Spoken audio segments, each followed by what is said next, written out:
किसी जंगल में एक शिकारी जा रहा था। रास्ते में घोड़े पर सवार एक राजकुमार उसको मिला। वह भी उसके साथ चल पड़ा। आगे उनको एक तपस्वी और एक साधु मिले। वे दोनों भी उनके साथ चल दिए। चारों आदमी जंगल में जा रहे थे। आगे उनको एक बड़ी कुटिया दिखाई दी। उसमें एक बूढ़े बाबा जी बैठे थे। चारों आदमी कुटिया के भीतर गए और बाबा जी को प्रणाम किया। बाबा जी उन चारों को 4 आशीर्वाद दिया। बाबा जी ने राजकुमार से कहा, हे राजपुत्र, तुम चिरंजीव रहो।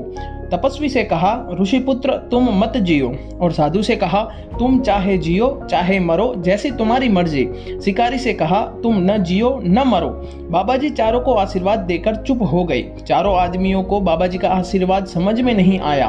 उन्होंने प्रार्थना की कि कृपा करके बाबा जी हमें अपने आशीर्वाद का तात्पर्य समझाए। बाबा जी बोले, राजकुमार को मैंने आशीर्वाद दिया है कि राजा को नरकों में जाना पड़ता है। मनुष्य तप पहले करता है, तप के प्रभाव से राजा बनता है और फिर मरकर नरकों में जाता है। तपेश्वरी, राजेश्वरी, राजेश्वरी, नरकेश्वरी। इसीलिए मैंने राजकुमार को सदा जीते रहने का वरदान दिया है। जीता रहेगा तो सुख पाएगा। फिर उन्होंने बोला कि तपस्या करने वालों को मैंने बोला है, तपस्या करने वाला जीता रहेगा तो तप करके शरीर को कष्ट देता रहेगा। वह मर जाएगा तो तपस्या के प्रभाव से स्वर्ग में जाएगा अथवा राजा बनेगा। इसीलिए उसको मर जाने का आशीर्वाद दिया जिससे वह सुख पाए। साधु जीता रहेगा तो भजन स्मरण करेगा, दूसरों का उपकार करेगा और मर जाएगा तो भगवान के धाम में जाएगा। वह जीता रहे तो भी आनंद है और मर जाए तो भी आनंद है। इसीलिए मैंने उसको आशीर्वाद दिया कि तुम जियो चाहे मरो, तुम्हारी मर्जी।